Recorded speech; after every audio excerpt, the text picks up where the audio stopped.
Hello everyone, you just heard an old French song called Le Roi Fait Battre Tambour from Renie's Method for Harp, among other sources. And today I'm going to talk about how to play it.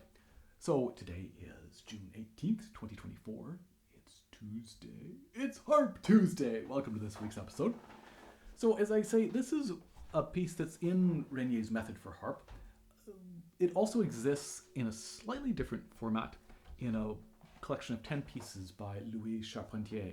And this version here is from that, arranged by Louise Charpentier, who studied at one point with Renier. Renier has omitted at least one section from the slightly more extensive version that Louise originally did. But I'm going to just look at this version from the Renier method. And it's a lovely moody piece. Interesting history behind it, right? Basically the king causes the drums to sound. I'll put a Wikipedia link, you can read about the history of the piece. But today we're going to talk about playing it on the harp. So first of all, just one thing to note is that in Renier's method, she puts it in the key of A flat. That would require the option of having a D flat. And typically a lever harp is tuned to E flat with everything down, so we don't have a D flat, we just have a D natural. But it's no problem, we're going to play it instead of in A flat, we'll just play it in A. Or instead of in F minor, we'll play it in F sharp minor. So in other words, we're going to put all the levers up except for the D to get 3 sharps. And then that is going to play the same strings that we would play in the marking. We're still going to play C, F, A, C. It's just everything is going to be up half a step. So an easy way of easily transposing half a step because we're playing exactly the same strings, and it means we don't need to retune the harp. And actually, I think in Charpentier's book, it is actually in A instead of A flat, or F sharp minor instead of F minor. So let's look at what's going on here. And first, I'm going to just look at sort of the organizational aspect of this piece, because that can be helpful sometimes to kind of see what is going on in terms of patterns, larger overarching patterns. So we get this.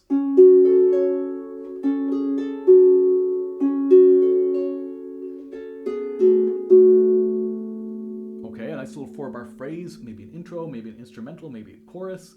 Then we get something new. Almost the same thing. Only thing different is the left hand. Interesting.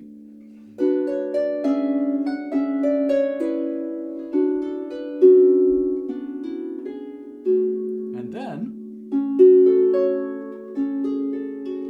that is the same as the beginning. So we might do some sort of highlighting of this. We'd say, here's this A section or whatever, right? And this one is the same. Let's keep going just to see what else is happening.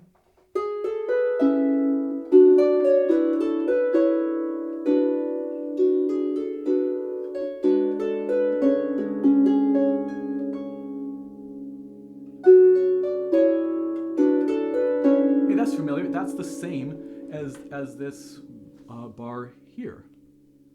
Okay, great. Does that continue to be the same then? Oops, let's redo that one. Let's see if that continues to be the same.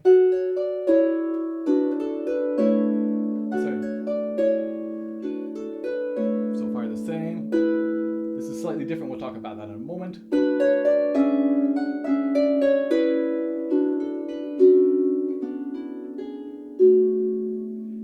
So basically it's the same as those second set of 8 bars. So maybe we'll, I have a nice little purple here, we'll use that. So this one, there we go, is the same as this. And then the ending, we're missing this.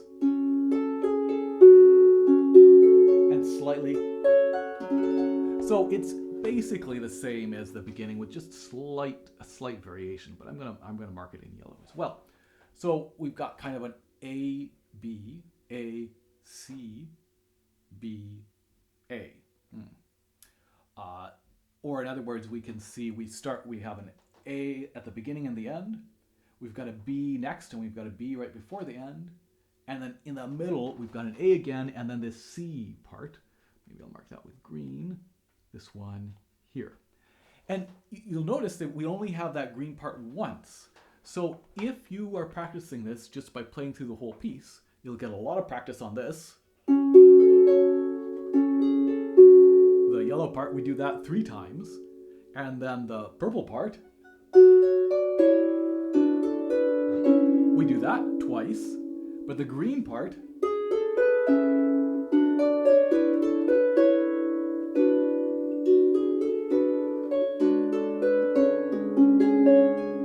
we only do once. So you'd want to be aware of that and do some extra practice on that green part to make sure that you don't end up having sort of knowing the rest of it really well, and then that part always feels a bit awkward because just naturally the way the piece is structured, we wouldn't get as much exposure and experience with it.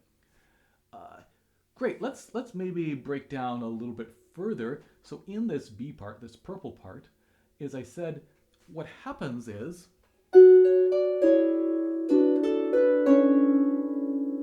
we're marching down those first 2 bars, right? And there's a lovely little pattern in the left hand, just descending, boom, boom, boom, boom. And then the next 2 bars, what's going on there? It's basically the same. It's the same in the right hand, but the left hand does a different chord. And harmonization by Louise Charpentier, that means that she did the harmony, right? This melody is potentially from the 1600s, quite old, but there's not any sort of official chords to go underneath it. And so she chose some chords and harmonization to go along with this. And so here at the end, we go probably an A chord there. Slightly differently expressed A, and it does have the A, so it is clear that it is a major chord there. Anyway, just a nice little variation at the end of those 4 bars that there's a bit of a repeat on. So great, noticing that within that purple bit, there is an additional sort of this bit and this bit that almost get repeated. Just makes our life easier, right? That we don't have to approach everything as something completely new. We say, oh, this is what I've just done, or this is what I've just done, but slightly differently. Then I want to highlight these next, let's use some other color, this one maybe, these next 2 bars. So here they are, let's get that orange back. So here was these, if we go to purple, this and this, again, are the same sort of 2 bars. And then this bit here, this bit, the first time we get it up here, we have, so we start with a B chord and end up on that E major, sorry. But here, this next time we get it, the start of the red part, right, within this purple bit, it's an E chord again. Sorry, let's look at the whole thing. So both the beginning and the end have an E and a G, this E chord. And it's a bit peculiar because we would expect everything else in this section is going to be an exact repeat in the purple section. And why would it get changed the second time through or the first time through? So my guess is one of those is potentially a misprint. So if we do it this way with the E at the beginning and the end, so we go,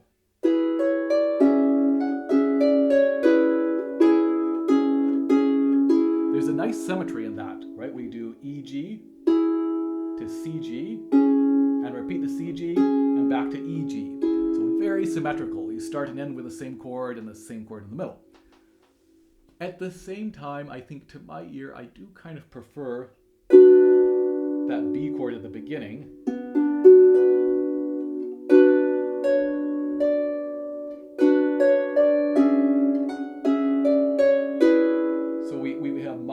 right? It's minor, minor, and then finally a major at the end. I kind of like that. So at the moment at least, even though it's maybe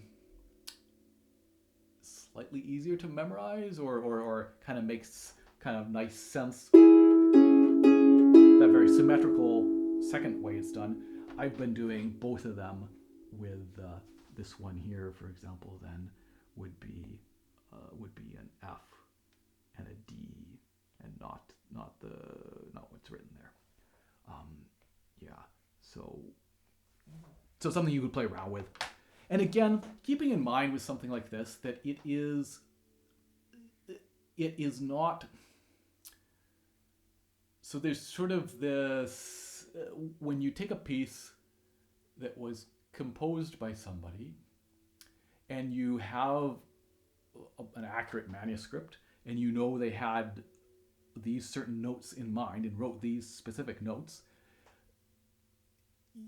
you're somewhat behooved to follow that, right? In general, certainly in classical music. Whereas in this case, this is a melody that survives sort of by ear for a long time before being written down. There's no one official melody, and there's certainly no one official harmonization. So you're much freer to pick and choose. Of course, if you want to do Louise Charpentier's version as already changed by Renie, you'd follow those exactly, and maybe it's not a misprint. Maybe you do it one way one time and the second way the other time. But I think we should feel free to adapt and change and experiment with something like this to our heart's content. So, okay, so now we've looked kind of at the overall structure and the patterns. Let's look at some of the technique involved here. So first of all, in case it's not clear, at the beginning, we are starting with just the left hand and then the right hand. We see the double-voiced notes with a stem up and down, and it's hopefully somewhat clear that that's what's happening. The left hand's playing that C at the beginning of the first three bars. And then unison, I would go 1, 2, 3, and I would choose to switch fingers and play the second time we play the F and the A with 2. 1, 2, 3, 2. Up to you. You could go 1, 2, 3, 1 if you want. I like the switch. It gives the third finger a break, and also in general 2 is our best sound, our best control. So it also makes sense to switch to 2 there. You can see I've written some fingerings in. They're not necessarily the only way to do it, but they work okay. So then again, in this next bit, we've got the left hand playing these lower voiced stems down chords. As I mentioned, this descending, fairly straightforward.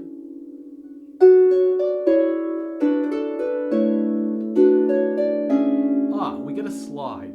So remembering that in harp notation, when you get a slur like this, at the beginning of a run, like we don't slur, there's no slur in terms of articulation, but it almost always means a slide. We'll do a thumb slide here, and it makes total sense, right? Because we have 5 notes here, assuming the left hand is going to take these lower notes. So yes, we're going to do a thumb slide, and it's good practice for thumb slides. It's not the only way we could do it. We go 1, 2, 3, 1, 2, for example.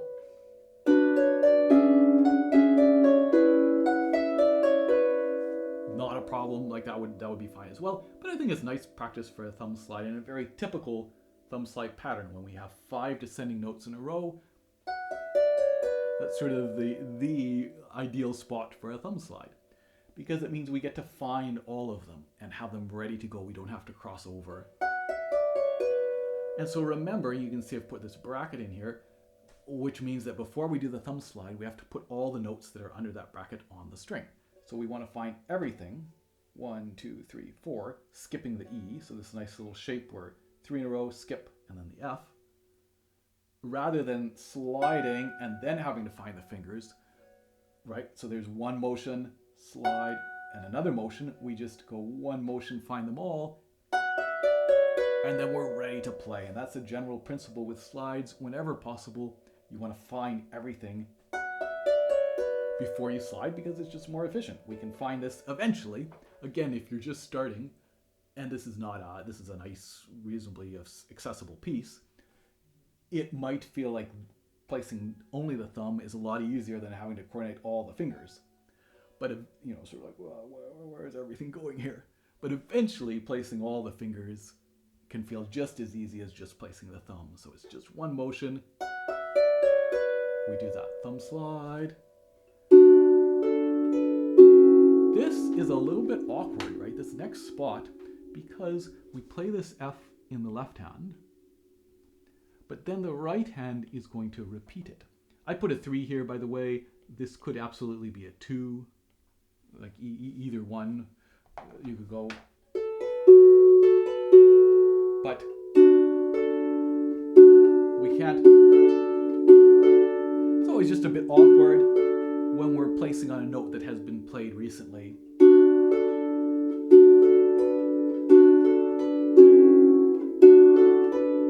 So just being aware of that spot, trying to delay as much as you can.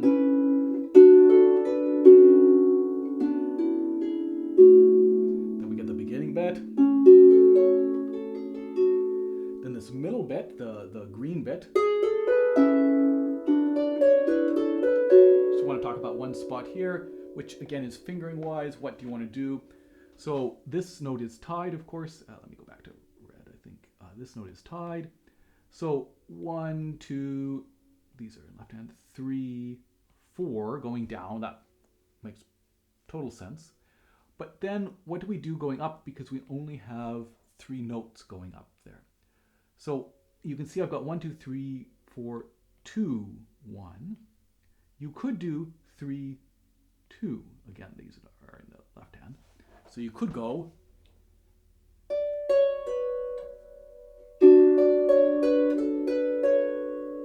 one, 2, 3, 4, 3, 2, 2. Absolutely fine. I've got a comma after this to come off in these written fingerings that I have right here, but actually I'm also coming off there these days as well. So you could absolutely do that. And maybe that feels a bit easier because you're just coming up the same way you went down, you're just not using the thumb at the end. The fingering that I have there is because in general, if you're going up and finally finishing on a note, that last note you play, that highest note you play on an ascending passage, almost always should be the thumb, is a general principle. So, and of course, especially if we wanted to connect to that B, you would definitely want to go 1, 2 rather than going 2, 3. We would definitely want to go 1, 2. It's also possible that you might find that the 3, 4, 3 turnaround can be a bit tricky. It's definitely a little bit harder than, say, 4, 2, 1. If you find those, that's easier in general to play than 3. Sorry. 3, 4, 2. That turnaround may feel a bit easier than 3, 4, 3. But of course, both of those should ideally be possible. So again, maybe seeing what feels good for you. Does this, not having to remember that you're putting 2 on here, you just go right back up. That might feel great. Or if you do this, it's good practice for this position of 4, 2, 1, where 3 is not up here, but just tucked in out of the way. So we go 1, 2, 3. These fingers are all closed a bit. Now we're placing, so we open up, but keep that third finger gently closed, not forced closed, but out of the way. Great. Then what else have we got? Oh, just this little run here. And actually, so here, again, we've just gone, we've got a lot of demand, I suppose, for this F here. That it's been played here, we're going to replace on it, and then actually the left hand has to delay this chord. We can't place it early because we're playing that F. And then it's worth being aware that this chord here, which maybe is a bit challenging to read because of the fact that it's split over the two staves. But this chord here, which is G, D, F, we have just played that D and the F previously. D and F. So we go right back to that. We just add the fourth finger on the G for this G7. Or whatever, yeah. Whatever it is.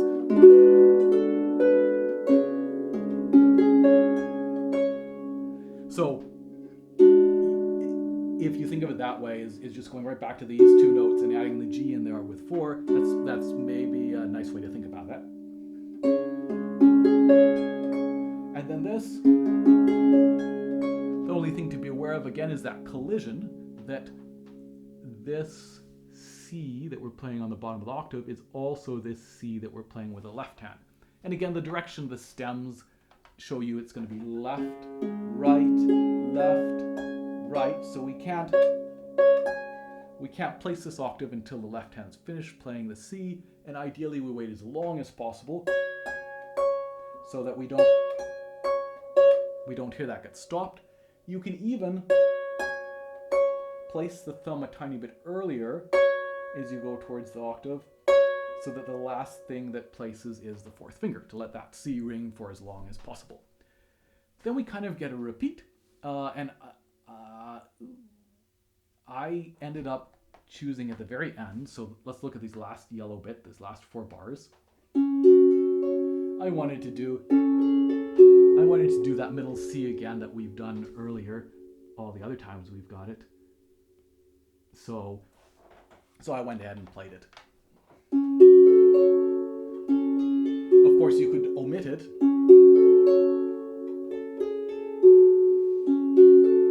To show that it's a little bit different, but I think I'm happy to just show it's different in the last bar. So we get,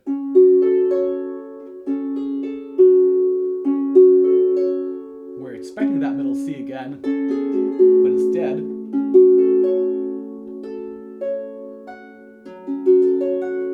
this is maybe not entirely clear. Again, this is where zooming in, you can kind of see how, with the direction of the stems, how it's split up, that the bottom 3 notes, F, C, F, a nice 1-5-8 shape, his left hand and the right hand just repeats the same notes it played on the way up. A, C, F, off, and then fall right back down. Not a problem.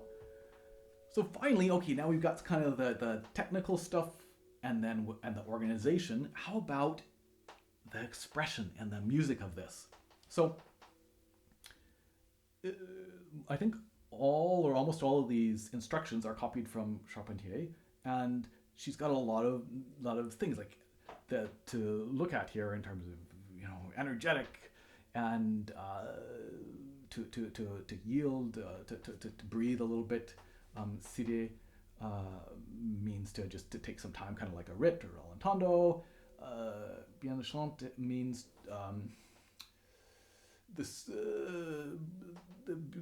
it means good song, right? To bring out the song, to bring out the melody, the ti-tom, that to really enjoy that melody and make sure we enjoy that. Rallentando, slowing down, blah blah blah blah blah blah blah. So we can try and follow that exactly. We also have the different dynamic markings. And it's not a bad place to start, right? But again, for me, with something like this, I think we're quite free to kind of do what we want. What does it call to us? And so I definitely think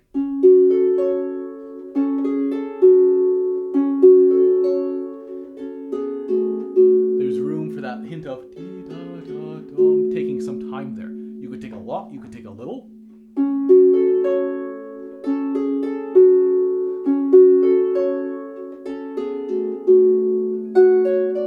That was not so much.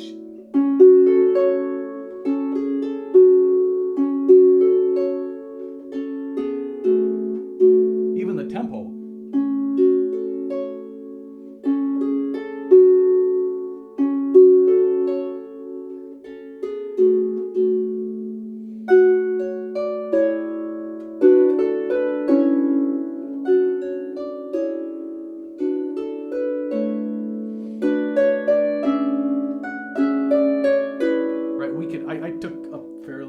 brisk tempo, but we could do something slower.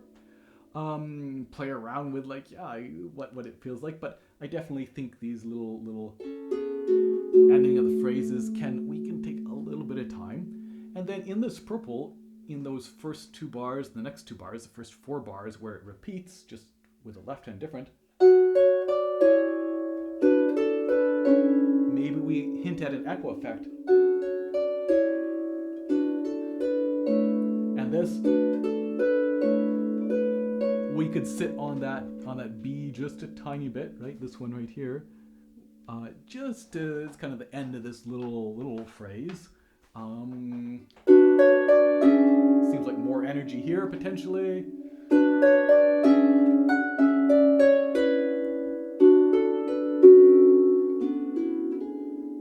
We can take a lot of time here,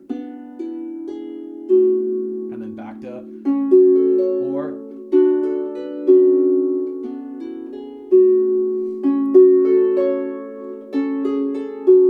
How much, again, I think the markings in general make sense to me, but how much do we want to do of that, right? How much slowing down do we want to do? Then this middle section, the green section, it's different, slightly different character than everything else.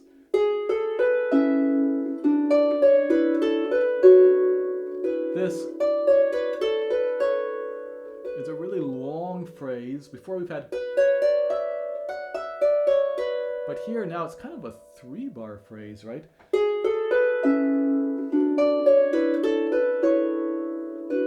There's maybe that phrase there, so feeling this extension of the line.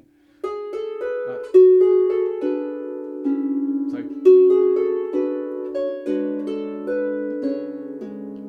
We could take some time here.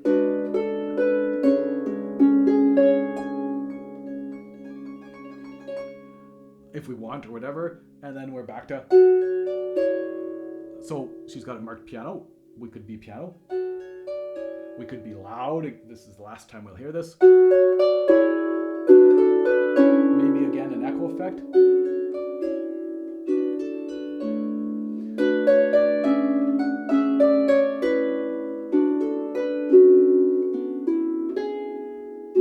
Maybe we take quite a bit of time there because it's sort of the ending, and then we get for this final time this yellow.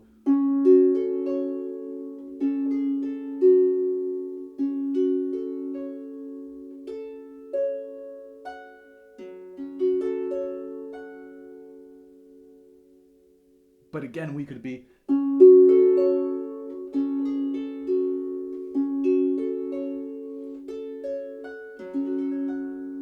we don't have to take that much time, right? We can condense that a little bit more, playing around with all this stuff. Always paying attention to these notes in the weak position, the sort of the beats 2 and 3, right? That the way it's written, we have this. So we want to make sure that we're not emphasizing that too much. We'll hear this. We want to hear. And so being aware, for example, when we're playing 3 notes, we might have to play just a little bit softer than when we're playing the single note, which can be just a little bit louder, so that it all ends up sounding balanced. And again, paying attention to those ends of phrases and maybe just stretching them a little bit. So I think lots of great chance to play around with the phrasing and the dynamics and how we want to shape this. So I hope you've enjoyed that. I hope you found that interesting, and I will see you in a couple weeks for another episode of Harp Tuesday.